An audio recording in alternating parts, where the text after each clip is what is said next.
What's up? Good morning. Don't have a whole lot of time with you, so let's just dive right in. I'm Michael Borky. Glad to see you guys on this Monday after still one of the more chaotic weekends that I can remember. I mean, I'm still just kind of in shock from what happened this weekend in college football. So I'm glad you're with me, and going to get to a couple of things first, uh, and then power rank the SEC. It's going to be tough this week, although I think tier one is like way ahead of everybody else now. I just maybe I'm wrong. Maybe I'll get proven wrong at some point later this season. Do you guys see a scenario in which Georgia could lose to a Texas A&M? I don't. Oh, this is just it's going to be tough, but I think I've got a pretty good order 1 through 14 power ranking the SEC. Also, a stat for you. Stat of the day. Here, I'll just get to that right now. Stat of the day for you. These are all teams that were ranked in the preseason poll. That were ranked in the preseason poll that are not ranked anymore. There is a lot of them. Clemson started at number 3. They are 3-2. They are no longer ranked. Iowa State, they are now 3-2. They were number 7 at the time, no longer ranked. North Carolina lost to Florida State on Saturday. They're 3-3, no longer ranked. Wisconsin, they were number 12. They're 2-3, no longer ranked. Miami, they just announced this morning that De'Aaron King is getting surgery. They are also no longer ranked. They're 2-3. Southern Cal was 15. They fired their coach. They're 3-3, no longer ranked. LSU, they're going to fire their coach here very soon. They are 3-3. Indiana, number 17 in America going into the season. They are 2-3, no longer ranked. Washington, number 20 going into the season, 2-3. They are no longer ranked. Billy Napier's Raging Cajuns were 23. They're no longer ranked. Maybe they should be. They're 4-1. Their one loss is on the road at Texas. And the last one for you, number 24, Utah, no longer ranked. They are 3-2. That is 1, 2, 3, 4, 5, 6, 7, 8, 9, 10, 11. 11 of the top 25, almost half, are no longer ranked. Feels like this has been a season of chaos, and it is. So there's your stat of the day. 11 of the preseason top 25 are no longer ranked at all this season. That is amazing. Well, good morning, man. Been a while. Glad to see you back. And set your calendars. The morning thing is going to be more common in the future. Excited about some potential here. So we'll see. Jameis looked good, Chris says. Yeah, first of all, the interception, his foot was stepped on as he's trying to throw the football. Now, when a 320-pound dude is stepping on your front foot, can you really get into a football and throw it? Probably not. So everybody's like, oh, there's typical Jameis. What bad interception. Watch the replay. Andrews Pete was driven back into him. He tried to step into the throw, and his foot had a 300-pound man on it, and so he couldn't drive through and throw the football. All things considered, it was fine. He's not consistent enough still. But what I am baffled by with Saints fans, there is so much negativity about Jameis. And honestly, what did you expect? You can't go from Hall of Fame quarterback, guy that you argue should be considered one of the greatest of all time, and go from that to a guy that was riding the bench all year, who lost his job in Tampa because he threw too many interceptions. And when it's not perfect, you're like melting down. It's insane. I don't quite understand some of the reaction that I'm seeing from Saints fans. I guess they're so wrapped up into thinking that Drew Brees is like what you're supposed to get from your quarterback that they just can't possibly appreciate that Jameis has improved from the last time he was a starter. He is clearly making better decisions than he did. And his one interception yesterday, again, Andrews Pete was driven back into him. Anyway, I can't argue with some people. The dissatisfaction sometimes is crazy. I mean, all things considered, the hurricane displacement, you had COVID come through the team. You've had injuries on the offensive line. There were 2 starters out going into the game, and then a third went down during the game. No Michael Thomas, no Traquan Smith. You had Taysom Hill get hurt yesterday. You had Harris get hurt yesterday. Your defense at one point was playing 5 starters down. and you're at 3-2 going into the bye week, everybody would have taken that. I think all of those factors considered, and they're 3-2, they're fine. It's crazy. I can't deal with it sometimes. The dissatisfaction is just mind blowing. Chris says also A&M didn't even look like a fluke. They were consistently driving down the field. They controlled the lines of scrimmage on Saturday for sure. Daniel says, for some reason, I have a feeling Georgia will lose to Florida. You and I do not share that feeling. But hey, I hope so. Give me more chaos. Bring that on. I want more of it. But to tell you the truth, I don't share that feeling. Will says, the madness we are seeing this year is what I was expecting more of last year. Either way, I'm glad to have it. I don't have a dog in the hunt. I'm rooting for insanity. Yes. And also, a year going like this will expedite playoff expansion, which, if you guys watch me every day, you know I think that's great for the sport, and we need it. I mean, things are chaotic right now, but imagine if these chaotic games that we're seeing had playoff implications. Like, neither Ole Miss nor Arkansas are going to the college football playoff. Let's be realistic. They're not. But if the playoff was expanded, that 52-51 game would have had playoff implications on it. So take that game, which was incredible, and add stakes to it. I mean, stakes make everything better, right? Little dad pun there. I got to stop doing that. My wife rolls her eyes at me. But that game, add stakes to that game, and how much better would that have been? All these great games, most of them don't have any playoff implications. I want the expansion. I think that would make this chaotic year even better, if you can believe it. Also, I got to show you guys something before I get into power rankings. I got to show you guys something. Here's this guy who covers Arkansas, apparently, for 24/7. His name is Danny West. Here's what he tweeted yesterday. I'll just show it to you. Also, I'll read it to you for those of you that listen in podcast form. There's a lot of you. Danny West said yesterday on Twitter, yesterday, that Arkansas should never lose to the Mississippi schools in much of anything ever. That is what Danny West, who presumably gets credentialed, who covers Arkansas for 24/7. He also hosts a radio show. You know, look, I'm a radio guy. I'm going to be a radio guy for the rest of my life. But sometimes radio guys say things that just are ridiculous. If Arkansas should never lose to the Mississippi schools in anything ever, why the hell do they do it so consistently? Look at Arkansas's recent run against Mississippi State. If they should never do it, why do they constantly do it? In the playoff era, Arkansas is averaging 7.5 losses per season in the playoff era. They haven't had a team worth a shit since 2011, and you saw what happened to their coach at the time. Arkansas has like 4 10-win-plus seasons in their program's history. They are nothing. They have been nothing since I've been alive, at least. It's an afterthought. Well, you have a state by yourself, but state really isn't all that talent-rich anyway. That exceptionalism, and you're going to get it from LSU people too during this coaching search. There was one media member based in Baton Rouge in particular that said LSU wouldn't take Pete Carroll because of his age. As if you could get Pete Carroll. I mean, the exceptionalism that some people have with stuff like this is hilarious. And this guy that covers Arkansas saying that right there. Where does that confidence or whatever, this exceptionalism, this feeling of superiority come from? Where does that come from? You haven't been better than the Mississippi schools in football really since I've been alive. I mean, this is absurd. 7.5 losses per year in the playoff era. Since the playoff era began, Ole Miss has been to 2 Access Bowls. Mississippi State has been to an Access Bowl. Arkansas hasn't been any. Since the playoff began, Arkansas hasn't been worth a damn, honestly. Haven't been worth anything at all. And in Arkansas's best sport, Mississippi State won a national championship. I mean, it's just mind-blowing, honestly, how people can just develop such a sense of superiority over football programs that beat yours.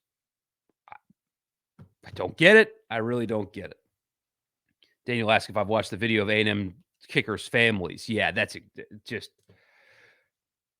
that's why you love sports. I do respect the heck out of his wife too. Like he makes the game-winning field goal. That's his wife, I believe. He's married. And she starts to go down and cry a little bit, and she looks up and sees everybody storming the field, and she doesn't even think about it. It's just jump over, I'm gone. Like, see ya, I'm out of here. If they're running on the field, I am too. Just that quick decision making is so funny to me. She looks up and just takes off on the field. I love it. But yeah, that's that moment, right? That's why we love sports, because you don't write that, you don't write that. What the heck happened in Panama? Oh, Chris, oh man. So here's the thing about that. They played the end of last week, Sunday, and then a game Wednesday. So Berhalter, who everybody wants to, there's another thing about dissatisfaction. Berhalter this summer won 2 trophies with overmatched teams. This summer, this happened. And going into last night, they were first in the World Cup qualifying. Now they're second behind Mexico. And everybody wants the guy fired right now in the middle of World Cup qualifying. No, they played a lot of guys that probably shouldn't be playing for rest purposes, because playing 3 games in like a week's time, less than a week, is really tough, especially when you're in Austin and you have to travel to Panama and play and then come back to Columbus, Ohio and play. Physically, that's tough. And so essentially, they tried to go down and steal one, and it didn't work out. And it was an own goal that was the difference. If they had gone in there and tied, it would have been fine. They're still in perfectly fine shape. They played like crap, but they took kind of a gamble to avoid having to play their best guys 3 games in less than a week, and it kind of bit them in the butt. But they're just fine. It was a frustrating day, but they're fine. Daniel says the Arkansas-Ole Miss rivalry has taken a bizarre turn. No doubt. I mean, well, every game, if it's going to be like this, it's awesome. I mean, every game, and it's been just incredible. But that kind of, I keep using the word exceptionalism because that's the best word that I can think of to describe that mentality. That exceptionalism, where does that come from? Where have you developed that? And Patrick says it's the Felix Jones, Jerry McFadden era, but it's not like they were that good during that time either. They weren't even that good then. It's not like they won anything of value back then. I mean, yeah, they made it to a Sugar Bowl with Ryan Mallett and got beat by Terrell Pryor, but like,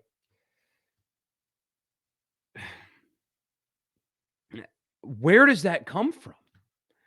And yeah, it doesn't affect our qualify. They're fine. They're going to qualify. They're fine. It was a bad night. Now on Wednesday, they need to go and get a win in Columbus. I think they will. And once they do that, they're very much in great shape. They're perfectly fine. Is it still 3 teams going to the World Cup directly and 1 going to a playoff? Yes. Yeah. So top 3 and 4 and 5 have like a play in for the final spot. So 4 teams go, but the top 3 are auto qualifiers. We are fine. We're 5 games into a 14-game window, and we're second in standings. We're fine. We're fine. People are freaking out. We're fine. But the risk did not pay off for Berhalter last night. That was ugly. That was really ugly.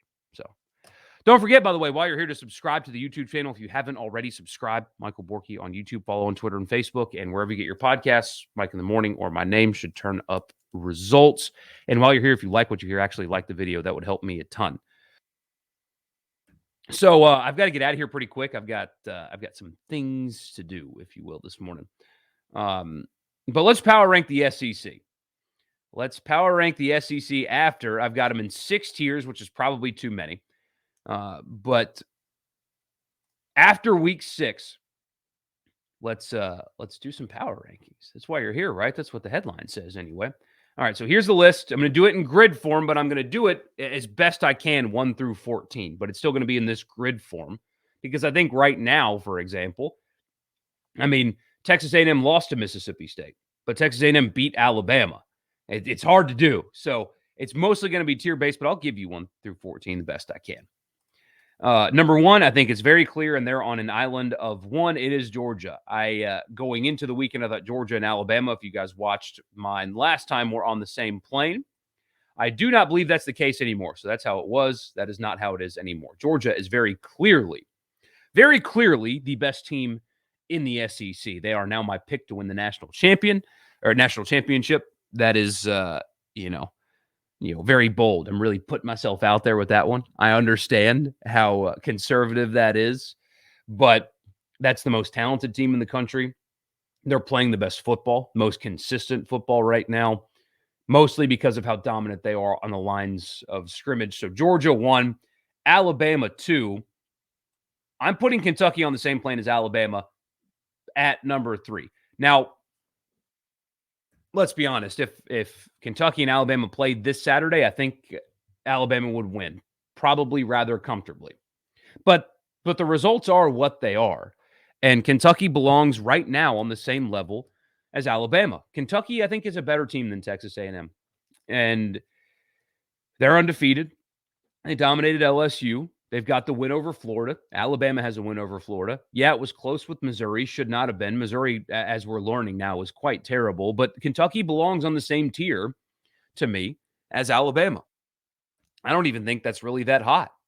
I think that's just kind of how it is right now. They've proven that they belong here with how they've started this season. Now, they're going to get tested this Saturday in Athens, and I don't think it's going to go particularly well with them because they run identical styles, and one of them is more talented than the other. But still, the results are what they are right now, and those results say that Kentucky is on the same tier as Alabama. And yeah, Zach, I'm with you. I mean, this will change after this weekend. This will change, but for now, this is how it is. Daniel says Alabama will be out for blood from now on. Yeah, the terrible timing for State to get Alabama. Terrible timing. And Chris says, yeah, I feel bad for State this weekend. You want to get out of it healthy, and you want to continue to show improvement. Expecting a win this weekend is not something that State fans should do, and I don't think they are. They just want to go in and play well. Because, yes, I know State just beat A&M, and then A&M turn around and beat Alabama, but I think we all kind of know how this is going to go. This is what Alabama does. Even after an inexplicable loss, I think we kind of all know what's coming. And I feel bad for everybody remaining on their schedule after this. Everybody. This isn't just a thing about Mississippi State. It's everybody remaining on their schedule. I feel absolutely terrible for. This is how it goes. All right, tier below. So you got Georgia, Alabama, Kentucky. See, this is where I have trouble because Ole Miss is 4-1, and their one loss is to Alabama. Florida's not there right now. Is it Texas A&M? This is where I had the most trouble earlier. Is it Texas A&M? Is it Mississippi State, who just beat Texas A&M? But Mississippi State lost to LSU and Memphis. Texas A&M's losses are to Arkansas and Mississippi State. Better losses, and they have a win over Alabama. So maybe it shakes out this way. I don't know. I mean, this is where I struggle the most with, is actually putting these in a numerical order. Is it Ole Miss 4, A&M 5, Arkansas 6? But Arkansas beat Texas A&M. So is it I mean, just what do you do with this lineup right here? I think right now, even though their defense showed you nothing on Saturday, I think still Ole Miss belongs at number 4. I mean, they do have a win over Arkansas, and they are currently 4-1. I don't know what to do with any of this. I don't know. Between State, A&M, and Florida, I think all of these teams are on the same tier right now. And honestly, I have a feeling that Mississippi State's going to start piling up some wins here down the stretch. We've talked about the schedule after Alabama before, but I mean, really look at it. These final 6 games for State after they get past the Alabama game are all winnable. Will they win them all? No, I'm not saying that, but they are all winnable.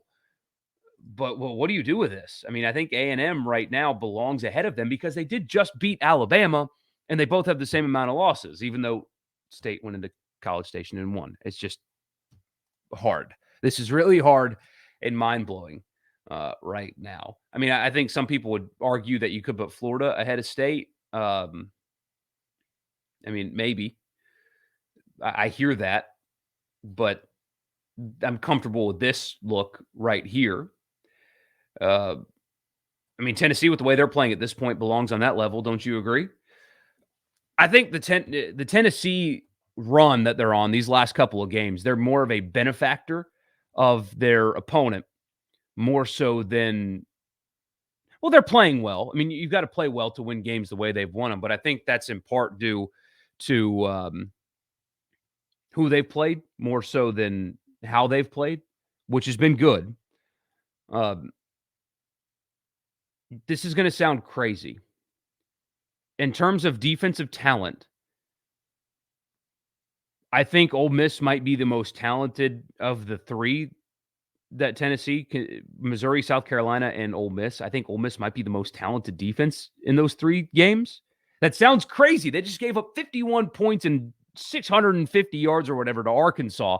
But that's how poorly I look at South Carolina and Missouri. Hell, Missouri just fired their defensive line coach. South Carolina, outside of a defensive end who will play in the NFL, is completely depleted of talent. Completely depleted of talent right now. It's, splitting hairs. It's really just not that any of it really matters because Ole Miss is still pretty bad, as we learned. But in terms of who's Tennessee facing and who's more talented defensively, this might sound crazy. It's not by a lot, and it's really marginal, but Ole Miss might be the most talented defense of the group of Missouri, South Carolina, and Ole Miss. It's crazy, I know. Brett says four-way tie for fifth. I hear that. See, I if you're gonna bring Tennessee down to ninth, I hear that. I'm actually okay with this right now where it sits. So yeah, I hear you. So if it's 1, 2, Georgia 1, Alabama 2, Kentucky 3, Ole Miss 4. If you wanted to put this group of Arkansas, A&M State, and Florida at a tie for fifth, I hear that. Arkansas does have a win over Texas though, and Texas A&M. Mississippi State's best win is A&M. Florida's best win is who? So yeah, I'm comfortable with this order right here. Tennessee and Auburn, I'll put on the same tier. LSU, South Carolina, Missouri on the same, and Vanderbilt on the bottom. So here's how I have it shaking out. This is what I wrote down for. And I mean, you could talk me out of all of these, but here's how I have it written down. Georgia 1, Alabama 2, Kentucky 3, Ole Miss 4, Arkansas 5, A&M 6, State 7, Florida 8, Tennessee 9, Auburn 10, LSU 11, South Carolina 12, Missouri 13, Vanderbilt 14. This is tough. I mean, again, the State just beat A&M, but A&M just beat Alabama. Arkansas beat A&M. So I think they belong ahead of there, and they have not played State or Florida yet. So I still think Arkansas, with their wins over A&M and Texas, belong there. Tennessee's looking better, but is it a product of competition? Maybe Auburn belongs in front of Tennessee right now, but I mean, what's Auburn's best win? An 8-point loss in Happy Valley? Like, is that their best win? They should have lost to Georgia State. Auburn, I think, fits right here. LSU has quit on their football coach. The only reason why, if LSU and South Carolina played on Saturday, I think South Carolina would win. Yeah, they're talent depleted, but they give a damn. And right now, it looks like LSU's completely quit on their football coach. So this is about the best I can do right here. I think this makes the most sense. And by this time next week, none of it will make. I mean, we'll just have to scrap this and start all over because none of this will make any sense at all. Not even a little bit. Daniel says, I feel like Tennessee's getting too much respect for beating two bad teams. I do. But, I mean, here's the thing. Would you be surprised if Tennessee beat Ole Miss this week? I wouldn't. I really wouldn't. I know that, Ole Miss fans aren't going to like that. I would not be surprised. Ole Miss just gave up 50 yards or whatever to Arkansas at home. I mean, Tennessee runs the football okay. I think Hendon Hooker is, really quite good, honestly. He's really shown up, and he's athletic. He can run and beat you with his legs, but also he's a much accurate passer than the guy that allegedly beat him out for the job. on the road, hostile environment, which should be a really good environment in Knoxville. They may actually, get close to filling up the stadium for once this year. Kiffin's return, a lot of emotion charged up in that stadium. I wouldn't be surprised there. I really wouldn't. I really would not. I don't think they will. I'm here.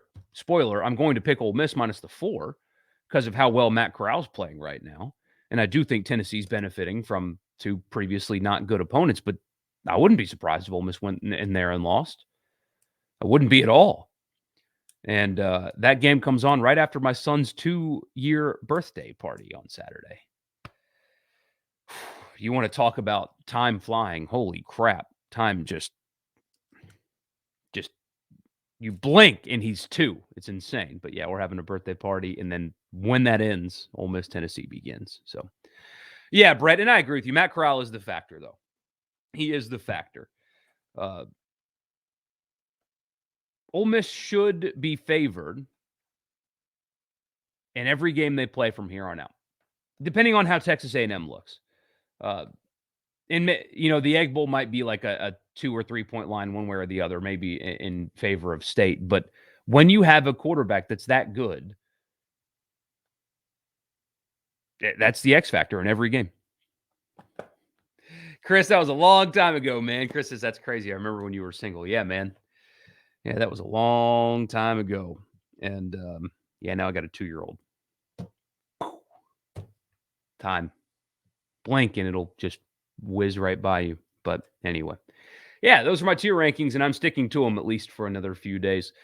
Tomorrow we'll look at the slate, give some early thoughts and stuff like that. So the marquee win for the Big Ten East, Sebastian says, is the 10th best SEC team. Well, they're all about to play each other. So Ohio State, Penn State, Michigan, and Michigan State, there's one loss among those. No, Penn State lost because Clifford got hurt. Sorry. So there's 2 losses among those 4 teams right now. They're all about to play each other. Every single one of them are about to play each other. The Big Ten might cannibalize itself. But like if Ohio State runs the table, I think they'll make the playoff. If Penn State gets wins over Ohio State, Michigan, and Michigan State, they have a shot. Of course, we'll see what Iowa does. Iowa has a favorable schedule. Randall says, what's the value pick? Put the money on Ole Miss. Points will move in favor of Ole Miss later this week. Well, they are the current favorite. They're the Vegas favorite right now. I think it's 4. We'll look at those tomorrow more in depth. Daniel says the FPI actually gives Tennessee a 56% chance of winning. Yeah, that's interesting. Sometimes the FPI is really good at picking these things. I lean on the S&P Plus more than the FPI, which is also an ESPN-owned thing, but that's Bill Connolly's formula. But the Vegas line is currently in Ole Miss's favor. That's what I mean when I say favored. I'm specifically talking about Vegas line. Maybe the Egg Bowl will have, State minus 2 or 3 because I suspect that they're going to win a few games down the stretch for sure. But, Ole Miss is A&M at home. They have to go Jordan Hare, but Auburn, my gosh, we got to stop looking at Auburn the way some people do. We'll see. We will see. Big week upcoming. I've got to go. I'm on a time limit today. I have got to go. But thank you guys for tuning in. Don't forget to subscribe to the YouTube channel. And I'll be back tomorrow. We'll take an early look at this weekend's games. And I'll be on the radio this afternoon as well. Catch me there, and I'll see you guys tomorrow morning.